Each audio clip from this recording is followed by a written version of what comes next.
Welcome back. आप देख रहे हैं जी उठा पाकिस्तान और जी उठा पाकिस्तान में बात करेंगे बजट की, जिसका बहुत दिनों से पूरी आवाम को इंतज़ार था। हर साल जब जून का महीना आता है तो आवाम की नज़र यही होती है कि बजट जो है वो कब पेश किया जाए और कैसा बजट जो है वो आ रहा है। तो हमारे सामने कल जो है फाइनेंस मिनिस्टर मोहम्मद औरंगजेब ने जो बजट पेश किया है माली साल 2024 और 25 का, जिसमें सरकारी मुलाजमीन की तनख्वाहों में 25% तक इजाफा किया गया है और कम से कम तनख्वाह जो है वो 35,000 से लेकर 37,000 तक मुकर्रर की गई है। दिफाई अखराजात के लिए 2122 अरब रुपए मुख्तस किए गए। मोबाइल फोन्स पर 18% सेल्स टैक्स आयद करने की तजवीज़ दी गई। आपके लिए थोड़ी आसान अल्फाज में मैं बयान करना चाहूँगी कि हुकूमत ने कहा जा रहा है कि जो तनख्वाहदार तबका है उसको बिल्कुल ही पीस के रख दिया है। 70 अरब रुपए का मजीद बोझ। और साथ साथ थोड़ा सा बताऊंगी कि बजट में सिगरेट मजीद महंगी हो गई है, रियल इस्टेट पर कैपिटल गेन स्कीम में तरमीम का फैसला किया गया और जो नए प्लॉट्स हैं उन पर 5% फेडरल एक्साइज ड्यूटी की तजवीज़ दी गई है। टेक्सटाइल और चमड़े की मसनूआत के रिटेलर्स पर GST 15 से बढ़ाकर 18% तक करने का फैसला किया गया है। और इसके साथ साथ जब हम बात करते हैं टैक्स की, जिसमें हम कहते हैं फाइलर तो दे ही रहा है टैक्स और हम जो नॉन फाइलर हैं उनको फाइलर बनाने की कोशिश की जा रही है, फिर इनडायरेक्ट टैक्सेस की बात होती है। तो फाइलर और नॉन फाइलर और ताखीर से टैक्स तफसीलात जमा कराने वालों के लिए अलग अलग टैक्सेस की जो है तजवीज़ पेश की गई है और भी बहुत सी इस्लाहात की गई हैं। और क्या अच्छा है और क्या हमारे लिए अच्छा होने जा रहा है और क्या जो है इसमें नेगेटिविटी है, इस सब पर हम बात करेंगे। हमारे साथ इस वक्त जो गेस्ट मौजूद हैं उनसे पहले आपका तारुफ करवाऊंगी। हमारे साथ मौजूद हैं इस वक्त असद अली शाह, माहिर मईशात हैं, इनसे मिलते हैं और बात करते हैं। अस्सलाम वालेकुम असद साहब। जी अस्सलाम वालेकुम। पहले तो आपको वेलकम करती हूँ आज के प्रोग्राम में। और मेरा ख्याल है कि जब बजट स्पीच हो जाती है और फिर बजट आवाम के सामने आ जाता है, आवाम का इंटरेस्ट जो है उसमें मज़ीद डेवलप उस वक्त होता है जब आप जैसे माहिर मईशत आके हमसे जब बात करते हैं और आसान अल्फाज में समझाते हैं कि भाई बजट आखिर ये कैसा आया है। तो आपसे जानना चाहूँगी कि आपकी नज़र में बजट कैसा है? जी बहुत शुक्रिया। देखें ये बजट जो हमारे फाइनेंस मिनिस्टर साहब थे उन्होंने बातें तो काफ़ी अच्छी की करते रहे हैं, लेकिन जो रिफॉर्म होना चाहिए वो मुझे इसमें नज़र नहीं आया, क्योंकि पाकिस्तान का मसला जो है वो आपको पता है कि हमारा बजट का खसारा बहुत ज़्यादा है जी। और वो खसारा इसलिए है कि हमारी गवर्नमेंट्स बहुत बड़ी हैं और उनके खर्चे बहुत ज़्यादा हैं। लेकिन हमारा फोकस जो है वो हमेशा टैक्स की तरफ रहा है। और मैं ये कंपैरिजन देता हूँ कि अगर आप पाकिस्तान को बांग्लादेश की इकोनॉमी से कंपेयर करें जी। तो हमें पता है कि बांग्लादेश की इकोनॉमी काफ़ी बेहतर रही है, 6-7% से वो ग्रो करती रही है और वहाँ पॉवर्टी काफ़ी कम हो गई है। उनकी पर कैपिटा इनकम हमसे 30-40%, 50% ज़्यादा हो गई है। जी। तो उसकी वजह क्या है? वजह ये है कि उनकी जो है जो उनका खसारा है जी। वो बजट का खसारा हमसे बहुत कम है और उसकी वजह से ज़ाहिर है इन्फ्लेशन नहीं होता। अब दो हिस्से हैं उसके। एक तो है टैक्स टू जीडीपी रेशो, जिसका हम बहुत सुनते हैं। जी। अब टैक्स टू जीडीपी रेशो हमारा भी 11% के करीब है, 10-11% है, उनका भी उतना ही है, हमसे कोई ज़्यादा बेहतर नहीं है। जी। दूसरा उसकी इक्वेशन का हिस्सा है एक्सपेंडिचर टू जीडीपी रेशो, जी। यानी गवर्नमेंट का खर्चा। वो उनका 14-15% है, हमारा 22-23% है, जिसकी वजह से हमारा बजट का खसारा हर साल 8 से 10% होता रहा है, जिसकी वजह से हमें वो सारी बोरोइंग करते हैं। तो सारी जो बैंक की बोरोइंग है और बाहर की जो बोरोइंग है जो हम पे नहीं कर पा रहे हैं, वो सारा हमारे गवर्नमेंट के खसारे में अनप्रोडक्टिव एक्सपेंडिचर में लगती है। जी। तो उम्मीद यही की जा रही थी कि गवर्नमेंट जो है अपने डिपार्टमेंट्स, मिनिस्ट्रीज, एजेंसीज कम करे और उनकी एफिशिएंसी बढ़ाए। लेकिन हम देख रहे हैं कि एक्सपेंडिचर जो है वो पूरा बजट का आउटले तकरीबन 19 ट्रिलियन का है, जैसे आपको पता है। जी। और फिर दूसरा डेवलपमेंट एक्सपेंडिचर जो है वो फेडरल और प्रोविंशियल गवर्नमेंट्स का 3.8 ट्रिलियन रुपीस है, वो भी काफ़ी बढ़ा दिया है। जी अब उसमें भी बहुत लीकेज होता है, उससे कोई ज़्यादा फायदा नहीं होता। हमारे प्रोग्राम्स जो डेवलपमेंट हैं वो 15-15 साल तक कंप्लीट नहीं होते, बहुत सारे कभी कंप्लीट नहीं होते। जी तो ये सारा फिर हम बोरोइंग करते हैं और वो जो है अवाम के ऊपर पड़ता है।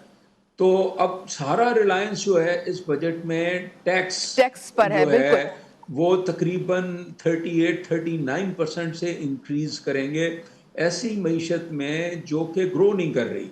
जी अब इस साल जो है आपकी ग्रोथ जो है वो कह रहे हैं 2.4% होगी, जिसमें 6-6.5% एग्रीकल्चर की ग्रोथ है। अगर वो आप निकाल दें तो कोई ग्रोथ नहीं है, मैन्युफैक्चरिंग की कोई ग्रोथ नहीं है, सर्विस सेक्टर की कोई ग्रोथ नहीं है। जी पिछले साल हमारी ग्रोथ जो है वो नेगेटिव थी। तो इस सूरत हाल में इतना आप खर्चा बढ़ा रहे हैं, फिर टैक्स रेट्स जो हैं, हमें ज़रूरत तो हमारा जो करंट अकाउंट डेफिसिट है, क्योंकि हमारी इकोनॉमी प्रोडक्टिव नहीं है। जी हम कोई दुनिया के लिए goods and services low cost पे नहीं प्रोड्यूस करते, सही। क्योंकि हमारी कॉस्ट ऑफ डूइंग असद साहब बिजनेस बहुत ज़्यादा है। असद साहब जी यहाँ पे मैं आपको इंटरप्ट जी करूंगी। अब बात जी आपने जी टैक्स की और टैक्स का कह रहे हैं कि हजम 12,970 अरब रुपए, जो कि पाकिस्तान का सबसे ज्यादा जो अभी तारीख में टैक्स का हदफ है। सबसे मेन चीज आपने कहा ना कि ये टैक्सेस लगा के अवाम को इसमें जो है इन्वॉल्व किया जा रहा है, अवाम पे ही बोझ पड़ने वाला है। तो आप समझते हैं कि ये हदफ पूरा किया भी जा सकेगा? क्या वाकई टैक्सेस जिस तरह लागू किए जाएंगे वो अहदाफ हासिल हो जाएंगे? नहीं होंगे, जाहिर है वो हर साल नहीं होते, और उसकी वजह से बोरोइंग और ज़्यादा हो जाती है, सारा और ज़्यादा होगा। तो वो भी आवाम के ऊपर ही बोझ पड़ेगा। और फिर जिस तरह की टैक्सेस लगाई जा रही हैं, यानी टैक्स में एक तो ये है कि एक्सपोर्टर्स को 1% पे टैक्स होते थे, वो ख़त्म करके अब वो नॉर्मल रजीम में ला रहे हैं, जबकि पूरी दुनिया में ज़्यादातर मुल्कों में जी एक्सपोर्ट्स जो है वो टैक्स एग्जाम्प्ट होती है। जी बांग्लादेश में भी एग्जाम्प्ट है और इंडिया में भी एग्जाम्प्ट है। अब मुझे बताएं, हमारी एक्सपोर्ट तो वैसे ही बहुत कम है। बिल्कुल। बांग्लादेश की अगर 45 बिलियन डॉलर है, 50 बिलियन डॉलर है, हमारी जो है वो 30 बिलियन डॉलर से ऊपर ही नहीं बढ़ती। जी तो हमें तो एक्सपोर्ट को इंसेंटिवाइज करना चाहिए, उसको हम और ज़्यादा टैक्स बढ़ा रहे हैं उसके ऊपर। तो कोई इसमें मतलब जो चीज़ें बातें की गई थी जी कि हम फाइनेंस मिनिस्टर साहब प्राइवेटाइजेशन की बात भी कर रहे थे कि गवर्नमेंट की हम जो रिट है और जी गवर्नमेंट की जो इंटरफेरेंस है वो कम करेंगे। इससे तो जो बजट दी है उससे तो ये नहीं लग रहा, उससे तो ये उल्टी डायरेक्शन में हम जा रहे हैं। जी क्योंकि मेरे ख्याल में काफ़ी काउंटर प्रोडक्टिव होगा हमारी इकोनॉमी के लिए, ग्रोथ के लिए। प्रोडक्टिविटी अगर नहीं है, इनोवेशन नहीं है इकोनॉमी में, तो फिर हमारी इकोनॉमी जो है ना ग्रो नहीं कर सकती, लोगों का स्टैंडर्ड ऑफ लिविंग बेहतर नहीं होगा, इन्फ्लेशन कंटिन्यू रहेगा। और ऑलरेडी आपको पता है कि तकरीबन 10 करोड़ के करीब जो लोग हैं वो सतह गुर्बत से नीचे चले नीचे गए हैं हैं। बिल्कुल। असद साहब अनएम्प्लॉयमेंट जो है वो 9.5-10% तक बढ़ गई है। जी असद तो साहब बिल्कुल आप सही बात कर रहे हैं। अभी बजट से पहले ही जो तमाम इंडिकेटर्स थे उसमें तो हर चीज़ अच्छी अच्छी नज़र आ रही थी। जो आपने पॉइंट्स बताए हैं ये सब बेहतरी की तरफ जाते नजर आए थे, लेकिन जब बजट स्पीच सामने आई तो उसके बाद आप खुद बता रहे हैं कि हम नहीं समझ पा रहे कि बजट जिस तरह की लेकर आए उससे आगे किस तरह जो है मुल्क चलने वाला है। खासतौर से जब हम अपनी इकोनॉमी की बात करते हैं, जब वही नहीं स्टैब्लिश होगी तो अवाम जो है मजीद मुश्किल में आ जाएंगे। अभी बजट से पहले एक चीज जो है वो सामने आ रही थी कि भाई महंगाई जो है वो कम होगी। एक आम जी आवाम को तो यही बात समझ आती है कि महंगाई में कितना रिलीफ मिलेगा। लेकिन यहाँ पे मैं आपसे बात करूंगी, पहले जरा सैलरी क्लास जो है वो हमें नजर आया कि उसको थोड़ा प्रोटेक्ट किया गया है। क्या कहेंगे आप इस हवाले से? जी, सैलरीड क्लास जो है उसमें उसका टैक्स रेट ओवरऑल इतना ज़्यादा इंक्रीज नहीं किया, लेकिन जी जो स्लैब्स चेंज किए हैं उसमें इंक्रीज ज़रूर है। जी लेकिन ज़्यादा जो इंक्रीज की गई है वो non salary class, non corporate sector का जो है वो टैक्स रेट 45% तक बढ़ा दिया गया है, फ्रॉम जी 35%। तो उससे क्या होगा कि अब ये ज़्यादातर अनडॉक्यूमेंटेड सेक्टर है जी और ये वैसे ही टैक्स इवेजन है, उसमें और टैक्स इवेजन बढ़ जाएगी जब आप टैक्स रेट्स बढ़ाते हैं। मेरा अपना ये ख्याल है और ये पूरी दुनिया इसको मतलब ये है कि एक्सेप्ट करती है कि आप टैक्स कलेक्शन जो है ना वो इकोनॉमी को बढ़ा के इंक्रीज करते हैं, आप टैक्स रेट्स बढ़ा के नहीं करते। और ये आप ये देखें कि जो बाकी दुनिया में के मुकाबले में हमारे जो टैक्स रेट्स हैं वो दुनिया में हाईएस्ट है। जी हमारे जो टैरिफ्स हैं बिजली और गैस के वो इस रीजन में सबसे हाईएस्ट हैं। तो हम compete कैसे करेंगे? अगर आप इकोनॉमी जो है वो श्रिंक करेगी जी तो टैक्स कलेक्शन कैसे इम्प्रूव होगी? सही और उससे ज़ाहिर है और बजट का खसारा बढ़ेगा और जो है हमारी competitiveness इकोनॉमी की मुकाबला नहीं कर सकेंगे हम बाकी दुनिया से। असल चीज़ तो ये है कि 21वीं सदी में हमें अपनी इंडस्ट्री को, मैन्युफैक्चरिंग को, अपने लोगों को ज़्यादा काबिल बनाना है कि वो बिल्कुल दुनिया से compete कर सकें। सही। अच्छा असद साहब, यहाँ पे एक चीज़ आपसे बात करूँगी कि हम आम आवाम जो है वो तो इसी लिहाज से सोचती है कि भाई टैक्स की जब बात होती है या फिर उनको ये कहा जाता है कि महंगाई में कमी आएगी, ये थोड़े ऐसे पॉइंट्स, या फिर भाई तालीम के लिए इतना बजट रखा गया है या हेल्थ के लिए, ये तो चलें आपकी विफाकी उस बजट तो पेश कर दिया गया, लेकिन बाद में जो है आपके सूबाई सतह पर जो है जब बजट पेश किया जाएगा तो उसमें चीज़ें देखी जाएंगी। मगर फिर भी असद साहब यहाँ पर मैं बात करूँगी आपसे, क्या कहा जा रहा था कि आईएमएफ बजट आने से पहले कि भाई आईएमएफ की डिक्टेशन, उनके ही जो कवायद ज़ाबित हैं, शराइत हैं, उनकी को मद्देनज़र रखते हुए जो है ये बजट पेश किया जाएगा। तो आप क्या समझते हैं, क्या आईएमएफ को जब ये बजट पेश किया गया इस वक्त तो एतमाद में लिया गया, वो मुत्तफिक है इससे? मैं तो ये कहूँगा कि लार्जली जो आईएमएफ ने बातें कही थी उनके टारगेट्स को मीट करने के लिए किया गया है। मैं समझता हूँ कि उनके टारगेट्स जो है ज़्यादा बेहतर तरीके से और कुछ थिंकिंग करके इस तरह से किए जा सकते थे कि आप टैक्स भी बढ़ाएं, उनका गैप भी मीट करें, लेकिन इकोनॉमी को भी बढ़ाएं। जी क्योंकि ओवरऑल वो इतनी माइक्रो डिटेल्स में मतलब चाहते तो हैं लेकिन उसमें एडजस्टमेंट्स कर सकते थे। तो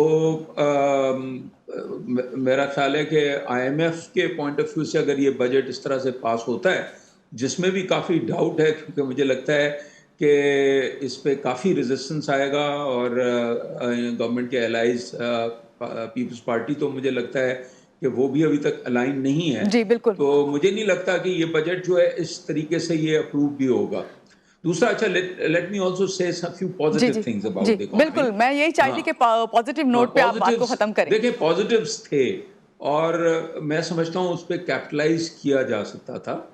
एक तो ये है कि इन्फ्लेशन कम हुआ है और बिल्कुल इन्फ्लेशन मतलब ये है कि जो 30% पे चला गया था पिछले साल और फूड इन्फ्लेशन जो है वो 40-45% पे भी चला गया था, तो वो पिछले महीने में 12% से नीचे आ गया है, 11.8% था और जी फूड इन्फ्लेशन 2-3% पे रह गया है। तो उस पर स्टेट बैंक ने इंटरेस्ट रेट जो है वो तकरीबन 1.5% कम करके 20.5% पे रखा जी है। बिल्कुल मैं समझता हूँ कि इसको और कम करना चाहिए था जी और ये अगर ये जो मतलब इस पे कैपिटलाइज करके अगर गवर्नमेंट अपना खर्चा कम करती और रिफॉर्म्स करते तो ज्यादा तो हम सही डायरेक्शन बेहतर तौर स्टेबलाइज भी पे, हो। बिल्कुल सही, जी बेहतर तौर पे बजट जो है हमारे सामने उसकी शक्ल आती। बहुत शुक्रिया, हमारे साथ थे असद अली शाह, माहिर मईशत, और उन्होंने बहुत अच्छी बात की कि भाई बेशक आप कुछ ऐसे इशारे हैं कि जिसमें आपको लगता है कि आपकी इकोनॉमी बेहतरी की तरफ नहीं जा रही, लेकिन इन्फ्लेशन जहाँ तक इन्होंने बताया और हम बजट से पहले ये सुन भी रहे थे कि